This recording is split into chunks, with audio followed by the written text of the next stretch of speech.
Halo semua, perkenalkan saya Gilang Kismu Aji, mahasiswa Teknik Fisika Universitas Gadjah Mada dengan nomor induk universitas 460214. Pada kesempatan kali ini, saya ingin sharing dan sedikit menjelaskan salah satu materi yang saya pelajari selama mengikuti perkuliahan di Teknik Fisika UGM di semester kedua ini. Adapun di video kali ini, saya ingin menjelaskan mengenai operator nabla, gradien, divergensi, dan curl pada medan vektor. Materi ini merupakan salah satu materi yang saya pelajari di mata kuliah kalkulus vektor. Nah, sebagai pendahuluan, pada pembahasan seputar operator nabla, ada baiknya kita mengerti terlebih dahulu nih mengenai diferensial parsial atau turunan parsial. Jadi, turunan parsial adalah sebuah perubahan nilai dari suatu fungsi yang mempunyai dua variabel atau lebih secara sebagian atau tidak seluruhnya. Kemudian, pada turunan parsial ini, suatu fungsi akan diturunkan satu persatu. Nah, sebagai contoh, misalkan terdapat fungsi f nih, yang memiliki dua variabel, yakni x dan y. Nah, untuk mencari turunan terhadap x, nanti variabel y-nya itu bakal dianggap konstan, sehingga turunan parsial f(x) dan y terhadap x dapat dinyatakan sebagai berikut, yaitu f(x) dengan variabel x dan y sama dengan limit delta x mendekati 0, f(x) ditambah delta x, y, min f(x) dan y per delta x. Nah, notasi yang di atas tadi bisa disederhanakan menjadi f(x) pada variabel x dan y sama dengan do fx dan y per do x. Nah, dengan logika yang sama bisa diturunkan juga. Dengan logika yang sama nih ya, si turunan terhadap x dan turunan terhadap y itu bisa ditulisin sebagai pola yang sama gitu. Dengan pola yang sama tuh nanti jadinya notasi yang fy bakal menjadi fy sama dengan do f x dan y per do y gitu. Nah, itu untuk turunan yang terhadap y-nya. Jadi kembali lagi dengan logika yang sama, yang diubah hanyalah ini acuan untuk turunannya. Nah, ketika yang udah diacu, misalkan yang diacuannya itu x, maka yang y-nya akan dianggap konstan.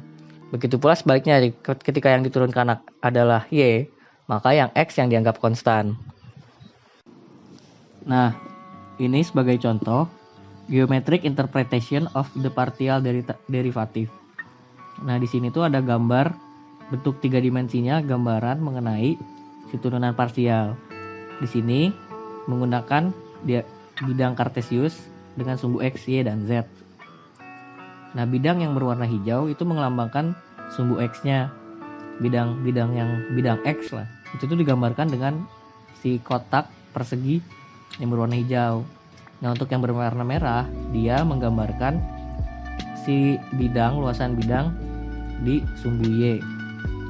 Nah, terus yang berwarna biru itu menggambarkan luasan bidang fungsi dari x, fungsi f yang memiliki variabel x dan y. Nah, ada di situ kan ada panah warna oranye. Nah, panah warna oranye ini menggambarkan si fungsi f, x, b dan b gitu. Jadi karena x-nya sama terus diubahnya itu y sama dengan b, maka y itu sebidang dengan b, makanya digeser gitu untuk titik yang b-nya. Nah, untuk do f per do x ini dia tuh nanti bakal menjadi garis yang merupakan gradien dari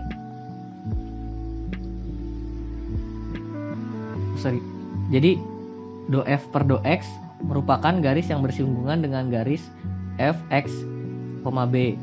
Dan do f per do x dapat dianggap sebagai gradien dari permukaan di mana terdapat kumpulan titik yang membentuk permukaan dengan nilai y yang konstan. Jadi yang garis hijau ini, yang warna hijau itu gambaran dari do f per do x. Nah, setelah membahas mengenai turunan parsial untuk pendahuluan, sebagai pemanasan lah, kita sekarang masuk ke materi operator nabla. Nah, operator nabla atau operator del merupakan operator yang digunakan pada diferensial vektor yang disimbolkan dengan nabla. Nah, operator nabla ini dapat dioperasikan pada fungsi skalar f maupun fungsi vektor f. Dalam ruang 3, fungsi skalar f dan fungsi vektor f dalam koordinat kartesian 3 dimensi secara umum dapat dinyatakan dalam bentuk berikut. Nah, kalau misalkan di bidang 3 dimensi ya, untuk misalkan fungsi skalar f itu tuh disimbolkan dengan f sama dengan f, x, y, z. Nah, sedangkan untuk yang fungsi vektor f itu tuh digambarkan dengan f kapital dan di bold, biasanya ditebalkan. Di mana vektor f pada dimensi 3 adalah fx untuk x, y, dan z, i, ditambah fy, x, y, z, j, dan ditambah fz, x, y, z, k. Nah, operator del ini nanti akan sering digunakan dan bermanfaat, dan ini berguna banget untuk mencari nilai gradien median skalar, divergensi medan vektor, dan curl pada medan vektor. Nah, penggunaan nabla ini juga yang akan dibahas untuk materi kedepannya di video kali ini. Nah, untuk nabla sendiri, dia merupakan operator yang bisa digunakan untuk mencari gradien, divergensi, dan curl. Nah, untuk cara mencarinya sendiri bisa dengan mengkalikan nablanya menggunakan dot product maupun menggunakan cross product terhadap nabla. Dan nilai nabla sendiri merupakan nilai diferensial parsial per vektor satuan. Dengan lengkapnya atau rincinya, nabla sama dengan do per do x untuk vektor satuan i ditambah do per do y untuk vektor satuan j ditambah do per do z untuk vektor satuan k. Nah, sekarang kita akan membahas mengenai penggunaan nabla yang pertama, yakni digunakan pada gradien medan skalar.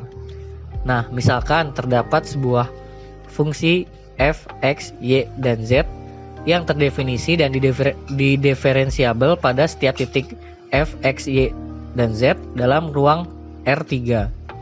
Maka gradien f atau grad f atau nabla f didefinisikan oleh nabla dikali f, di mana sama dengan f dikali do per do x i ditambah do per do y j ditambah do per do z k, sehingga grad f atau nabla f sama dengan do f per do x pada vektor satuan i ditambah do f per do y pada vektor satuan j ditambah do f per do z pada vektor satuan k.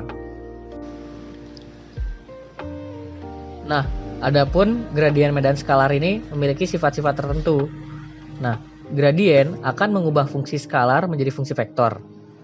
Pada gradien ini, dalam kondisi tertentu, terdapat sebuah sifat-sifat yang dapat dipenuhi. Misalkan pada kondisi f, x, y, dan z, dan g, x, y, dan z adalah fungsi-fungsi skalar yang didiferensiabel pada setiap titik di titik x, y, dan z, dan terdapat c adalah bilangan real. Maka berlaku nabla f tambah g akan sama dengan nilai nabla f ditambah nabla g. Kemudian nabla c kali f akan sama dengan c dikali nabla f. Nah, yang terakhir, nabla f kali g maka akan senilai dengan g nabla f ditambah f nabla g. Ini untuk sifat-sifat gradien medan skalar yang dapat dipenuhi pada kondisi-kondisi yang telah disebutkan barusan. Nah, ini ada divergensi medan vektor. Divergensi ini merupakan fungsi kedua, salah satu manfaat kedua dari adanya nabla. Nah, divergensi dari suatu fungsi vektor f atau div f didefinisikan sebagai hasil dot product antara nabla dan vektor f, sehingga div f sama dengan nabla dot f.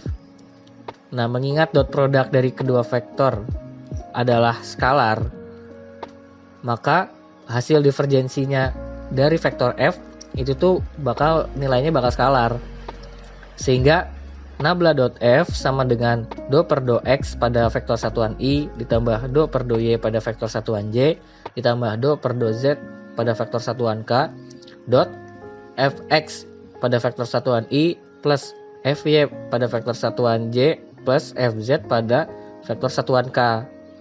Nah, persamaan tersebut dapat ditulis ulang pada sebagai matriks yang dicontohkan pada layar dan dapat disederhanakan kembali menjadi sebuah persamaan, yakni nabla.f sama dengan do fx per x ditambah do fy per do y ditambah do fz per do z. Oke, ulangi. Jadi untuk nabla.f sama dengan do fx per do x plus do fy per do y plus do fz per do z. Nah, perlu diingat, dari divergensi ini akan mengubah fungsi vektor menjadi fungsi yang skalar. Nah, berikut sifat-sifat dari divergensi. Misalkan ada vektor f dengan x, y, z dan vektor g dengan x, y, z dengan variabel x, y, z ya tentunya adalah vektor-vektor yang kontinu dan diferensiabel terhadap x, y, dan z. Kemudian ada fungsi skalar r dengan variabel x, y, z adalah fungsi skalar yang kontinu dan diferensiabel terhadap x, y, dan z, serta terdapat konstanta a dan b yang merupakan bilangan real. Maka akan berlaku ada 4 sifat, yakni pertama, nabla.af plus bg, yakni ada nabla didotkan dengan konstanta a dikali dengan vektor f ditambah konstanta b dikali dengan vektor g, yang nilainya akan sama dengan konstanta a nabla.f, yakni konstanta a dikali hasil dot produk antara nabla dan vektor f plus konstanta b dikali nabla.g, nabla.vektor g tadi. Nah, yang kemudian yang kedua ada sifat nabla.rf, di mana r-nya ini akan dikalikan terlebih dahulu dengan si vektor f-nya. Nah, yang sifat kedua ini atau nabla.rf memiliki nilai yang sama dengan r dikali hasil dot produk nabla dengan vektor f ditambah hasil dari nabla dikali dengan vektor skalar r didotkan dengan vektor f. Atau diulang, nabla.rf sama dengan r nabla.f ditambah nabla r.f.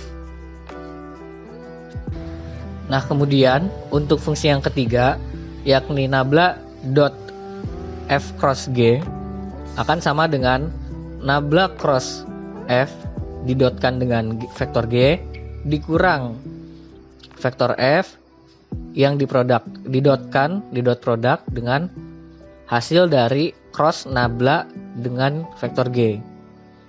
Nah, kemudian untuk yang keempat, sifat terakhir di divergensi medan vektor, yakni nabla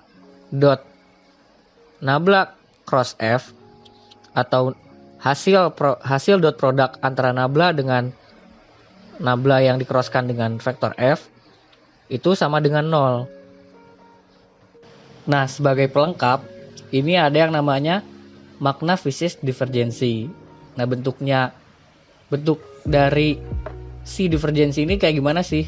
Misalkan nilai dari sebuah nabla dikali dengan vektor f, ketika nilainya lebih dari 0, maka divergennya akan sama dengan positif, sehingga si arah vektornya akan keluar.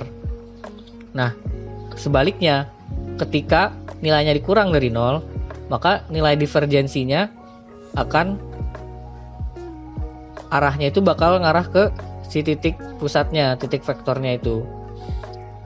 Ada negatif divergen yang ditunjukkan oleh gambar. Nah, ketika divergennya sama dengan 0, maka si arah dari vektornya itu akan hanya melewati dari titiknya tadi, dari titik P.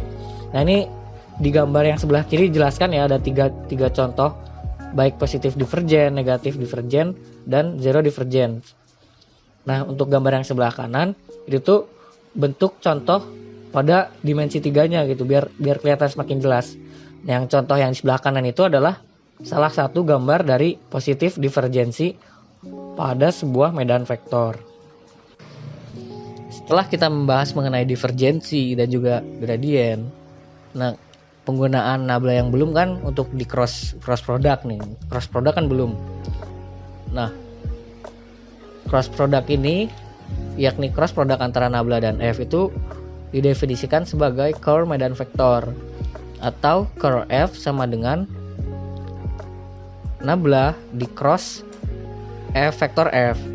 Nah, mengingat hasil cross product antara dua vektor itu merupakan vektor juga, maka curl dari F adalah vektor juga. Nah, untuk rinciannya, nabla cross F sama dengan do per do X pada vektor satuan I plus do per do Y pada vektor satuan J plus do per do Z pada vektor satuan K dikrosskan dengan Fx pada vektor satuan I plus Fy pada vektor satuan J plus Fz pada vektor satuan K. Nah, persamaan tersebut dapat ditulis ulang sebagai berikut, di mana cross dari nabla dan F sama dengan dibuat matriks. Untuk baris pertamanya ada I, J, dan K. Untuk baris keduanya ada do per do X, terus ada do per do Y, terus ada do per do Z, dan baris terakhirnya ada Fx, Fy, dan Fz. Nah, kemudian pada cross ini nilai untuk mencari nilai I, maka baris yang terdapat I dan kolom yang terdapat I atau baris yang di ujung akan dicoret atau tidak digunakan, dan kita akan menggunakan si nilai dalam matriks yang tidak dicoret gitu.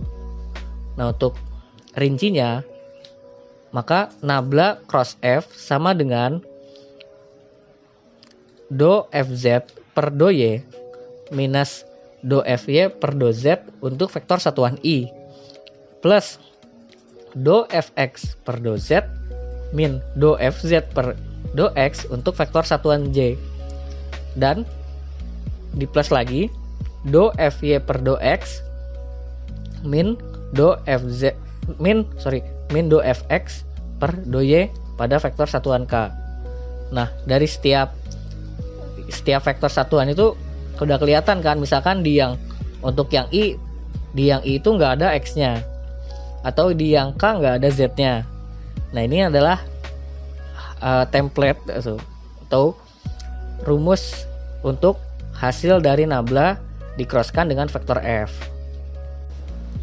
Nah, untuk sifat-sifat dari curl sendiri, misalkan terdapat F, X, Y, dan Z, dan G, X, Y, dan Z adalah vektor-vektor yang kontinu dan diferensiabel terhadap X, Y, dan Z. Kemudian terdapat R, X, Y, dan Z adalah fungsi skalar yang kontinu dan diferensiabel pula terhadap X, Y, dan Z. Serta terdapat konstanta A dan konstanta B yang merupakan bilangan real. Maka akan berlaku ke-6 sifat-sifat curl. Yang pertama, yakni nabla cross vektor F ditambah dengan vektor G sama dengan nabla cross F ditambah nabla cross G. Nah, kemudian ada nabla dikrosskan dengan konstanta A dikali dengan F, vektor F, maka hasilnya sama dengan A dikali nabla cross F. Nah, kemudian ada nabla dikali R kali F, sehingga hasilnya sama dengan nabla R cross F ditambah R dikali nabla cross F. Ini ada apa ya, penjelasannya emang kalau dibaca manual jelimet gitu, susah untuk diucapkan, sehingga dicatat bisa dicatat aja fungsinya, jadi tulis. Nah, terus yang keempat ada nabla cross nabla cross F sama dengan nabla dikalikan nabla dot F minus nabla kuadrat F. Yang kelima ada nabla dikalikan dengan nabla kali R, hasilnya sama dengan 0. Dan yang terakhir, yang keenam ada nabla di cross dengan F cross G, yang sama dengan F dikali G dot nabla dikurang G dikali nabla dot F dikurang F dot nabla dikali G ditambah F dikali nabla dot G. Nah, keenam sifat tadi merupakan sifat-sifat curl yang dapat dipenuhi atau dapat digunakan ketika setiap variabelnya sesuai dengan persyaratan yang telah disebutkan sebelumnya. Nah, yang terakhir untuk materi curl ini ada yang namanya makna fiksis curl. Nah, untuk curl sendiri, untuk yang gambar sebelah kiri, ketika ada nabla dikalikan ketika ada nabla cross A yang nilainya itu lebih dari 0, maka arah perputarannya akan berbanding tidak searah dengan jarum jam, melawan jarum jam.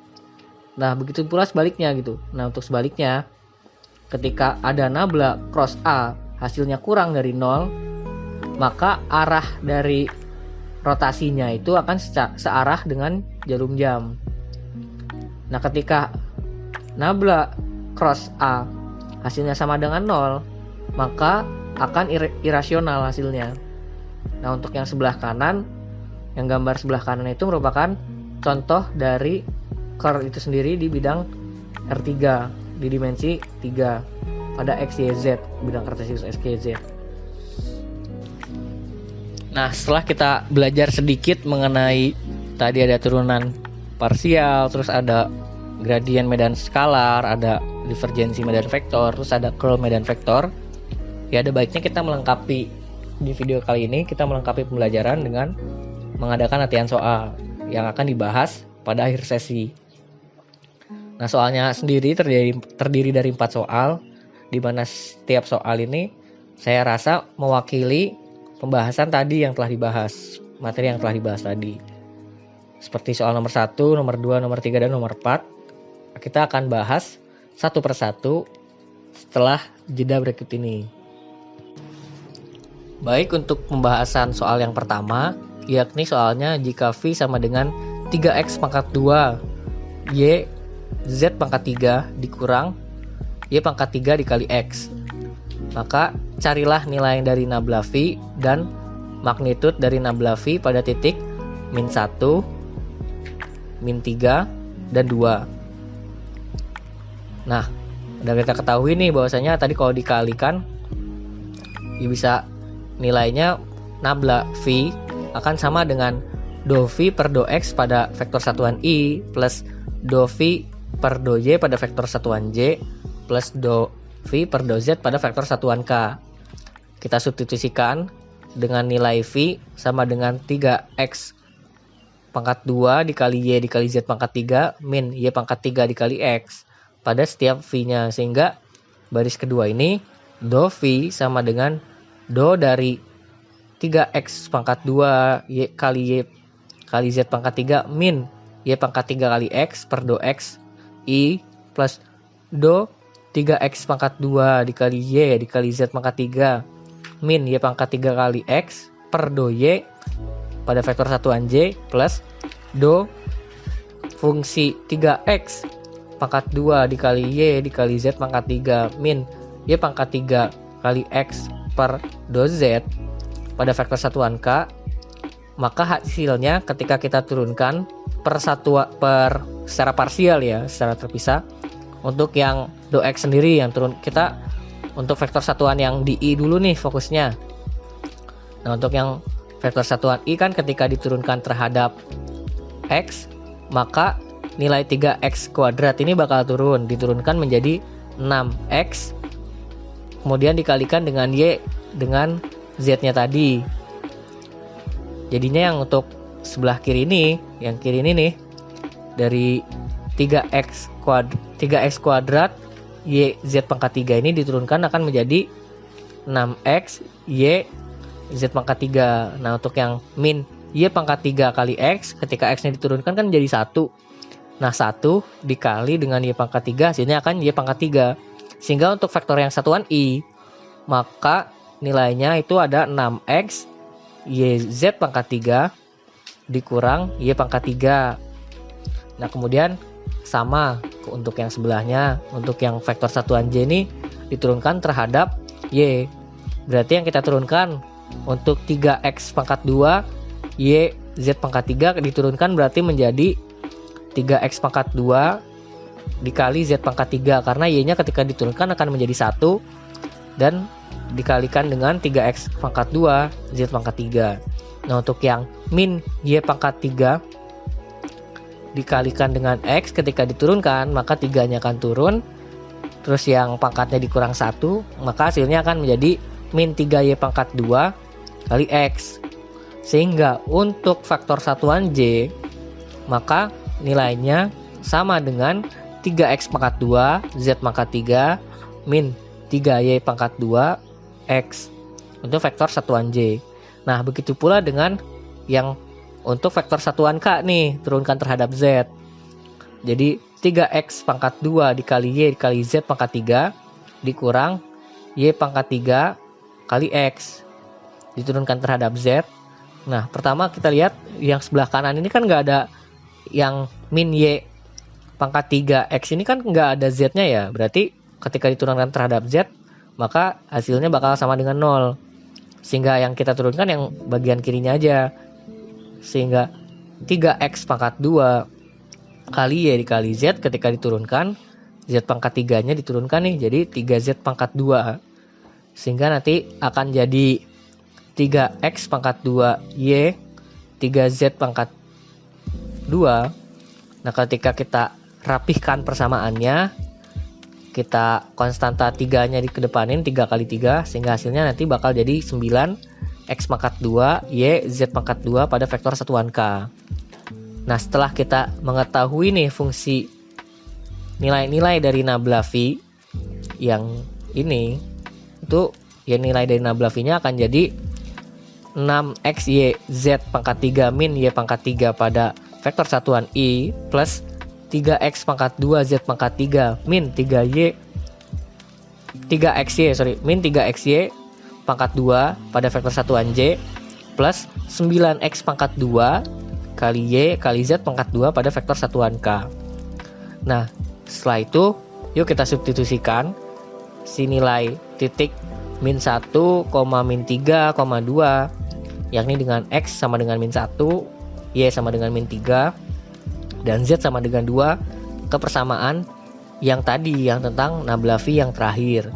Sehingga disubstitusikan dan hasilnya disederhanakan menjadi nabla phi pada titik min 1, min 3 dan 2 akan sama dengan 171 vektor satuan i min 3 vektor satuan j dan min 54 vektor satuan k. Begitu untuk yang nabla dan juga nabla phi. Nah, sekarang kita nyari nilai magnitudenya nih. Nah, nilai magnitudenya kan udah kita ketahui tadi di nabla phi itu di titik min 1, min 3, 2 itu hasilnya adalah 171i min 3j min 54k. Nah, kita cari magnitudenya berarti sekarang kita masukkan yang nilai-nilai tadi, nilai 171, min 3, dan min 54 ke rumus magnitud, yakni magnitud dari nabla phi sama dengan akar dari x kuadrat plus y kuadrat plus z kuadrat untuk yang di vektornya, di skalarnya. Nah, di skalarnya jadi akar dari 171 kuadrat ditambah min 3 kuadrat ditambah min 54 kuadrat sama dengan akar 32.611 atau sama dengan 3 akar 3 574, yang nilai ini bakal mendekati atau magnitude dari V nabla V akan mendekati 179,35. Nah, begitu untuk pembahasan soal nomor 1. Nah, lanjut ke soal berikutnya.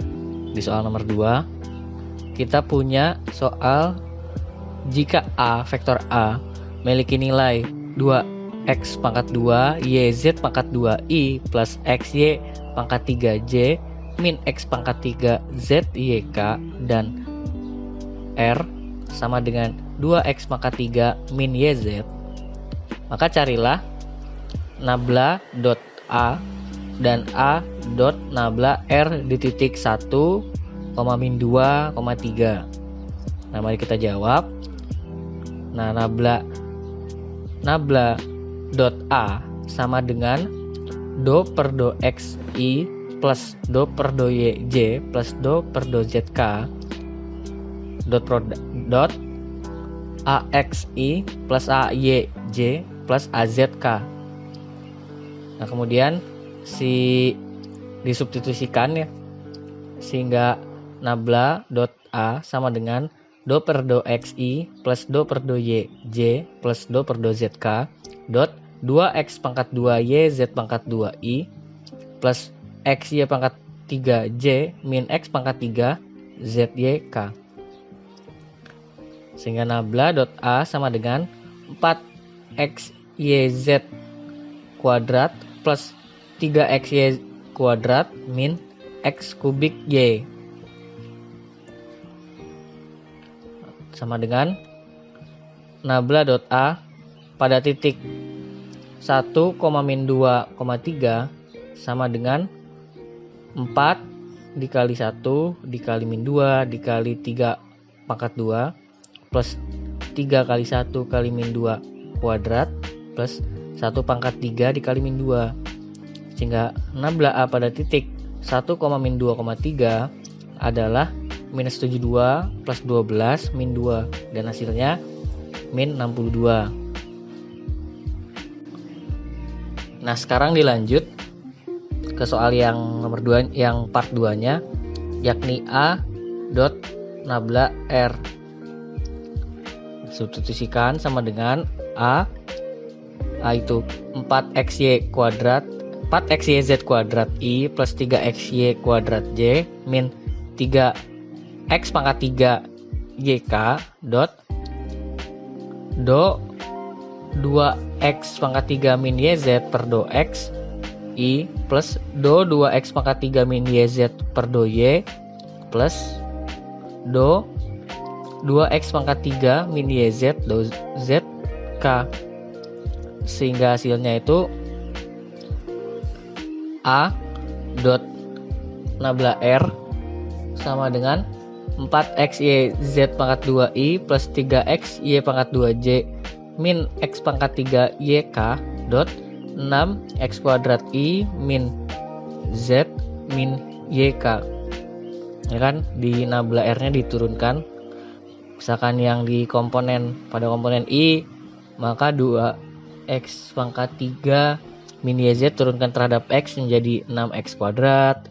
Terus kemudian pada yang komponen J nya 2x pangkat 3 min YZ diturunkan terhadap Y menjadi Z min Z, dan begitu juga pada komponen yang K, di mana 2x pangkat 3 min YZ diturunkan terhadap Z sehingga hasilnya min Y. Kemudian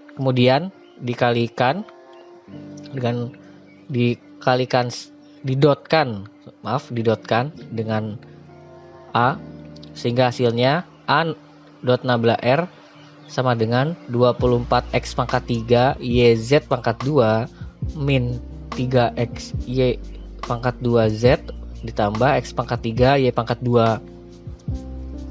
Kemudian persamaan tersebut disubstitusikan dengan nilai 1 untuk X, min 2 untuk Y, dan 3 untuk Z, sehingga hasilnya kurang lebih A dot nabla R pada titik 1, min 2, dan 3 adalah minus 464. Nah, sekarang nomor 3 ya. Soalnya jika F sama dengan 2xy pangkat 2i plus xyzj plus yz kuadrat k, tentukan nabla cross F dan nabla cross F pada titik P 1, 0, 2. Nah, sekarang dengan persamaan nabla cross F, maka substitusikan nilai fx-nya disubstitusikan, fy-nya disubstitusikan, fz-nya disubstitusikan, sehingga tabelnya akan membentuk seperti ini. Nah, kemudian menggunakan cross untuk komponen i sendiri, hasilnya akan menjadi seperti ini, yakni do yz pangkat 2 per do y minus do xyz per do z untuk komponen i, dan untuk komponen vektor j yakni do kali yz pangkat 2 per do x dikurang do 2xy pangkat 2 per do z untuk komponen j, dan untuk komponen k yakni do xyz per do x dikurang do 2xy pangkat 2 per do y. Setelah itu disederhanakan, yang yz yang untuk vektor komponen i, untuk yang bagian yz pangkat 2 do yz pangkat 2 per do y, ketika diturunkan secara parsial hasilnya akan menjadi z pangkat 2. Sedangkan untuk yang do xyz per do z, maka hasilnya akan menjadi min xy, sehingga untuk vektor komponen i, maka untuk nilainya sendiri itu adalah z pangkat 2 min xy. Nah, kemudian untuk yang komponen j, do xy pangkat 2 per do x min do 2xy pangkat 2 per do z. Nah, ketika yz pangkat 2 diturunkan terhadap x kan tidak ada x ya, sehingga hasilnya akan menjadi 0. Begitu juga ketika 2xy pangkat 2 diturunkan terhadap z, hasilnya juga akan 0. Sehingga untuk j sendiri komponennya itu 0. Nah, untuk yang k, untuk komponen yang k ini ada do xyz per do x ketika diturunkan menjadi yz. Begitu pula dengan do 2xy pangkat 2 per do y, hingga yang turunkan y terhadap y, x-nya konstan, pangkatnya turun, dikalikan jadi 4xy. Jadi untuk hasil akhirnya untuk ini ya, untuk nabla cross f sendiri adalah z kuadrat min xy untuk vektor komponen vektor yang i plus yz min 4xy untuk komponen vektor pada k. Nah, disubstitusikan nilai x-nya sebagai dengan angka 1, y-nya dengan 0, dan z-nya dengan 2. Nah, setelah disubstitusikan, maka nanti hasilnya untuk nabla cross f pada titik 1, 0, dan 2 hasilnya sama dengan 4i.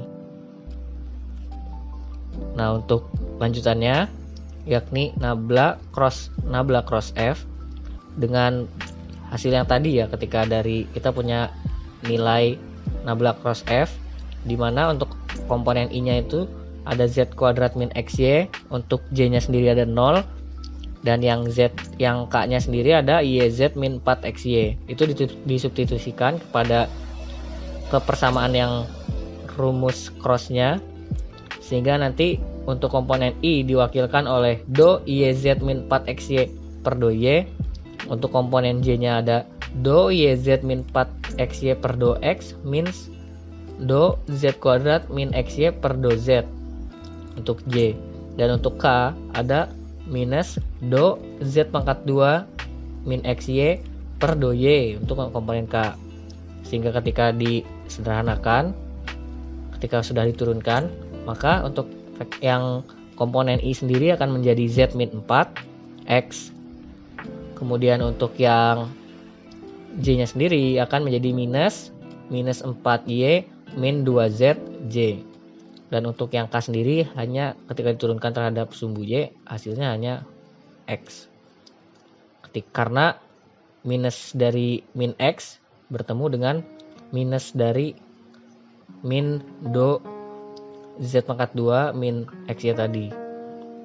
Nah, disederhanakan lagi, jadi nabla dikali nabla cross f sama dengan z min 4x i plus 4y plus 2zj plus xk. Nah, disubstitusikan nilai 1, 0, dan 2 kepada persamaan tersebut, sehingga hasilnya untuk nabla cross f adalah min 2i plus 4j plus k. Nah, sekarang kita ngebahas soal terakhir, yakni buktikan medan vektor f sama dengan x kuadrat i plus y kuadrat j plus z kuadrat k adalah medan vektor konservatif.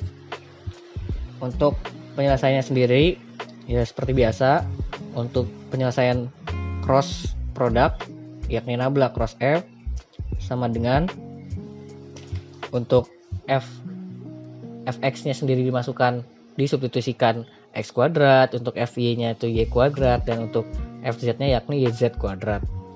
Nah, kemudian nabla cross f sama dengan do z kuadrat per do y minus do y kuadrat per do z untuk vektor komponen vektor i, dan do z kuadrat per do x minus do x kuadrat per do z untuk komponen vektor yang j, dan do y kuadrat per do x minus do x kuadrat per do y untuk komponen yang k. Nah, diturunkan karena cross juga. Nah, hasil dari nabla cross f itu sama dengan 0 semua gitu. Jadi untuk yang i sendiri nih, ketika diturunkan hasilnya 0 minus 0. Yang j-nya juga sama, 0 minus 0. Begitu pula dengan yang k, 0 minus 0. Sehingga hasilnya sendiri untuk nabla cross f sama dengan 0. Nah, karena nabla cross f-nya bernilai 0, sudah sesuai dengan syarat medan vektor yang konservatif, maka ya medan vektor f ini merupakan medan vektor yang konservatif. Mungkin hanya sekian yang dapat saya sampaikan. Mohon maaf apabila banyak kesalahan dalam penyampaian dan ketidaknyamanan dalam penjelasan. Terima kasih banyak. Sekian dari saya, terima kasih. Salam.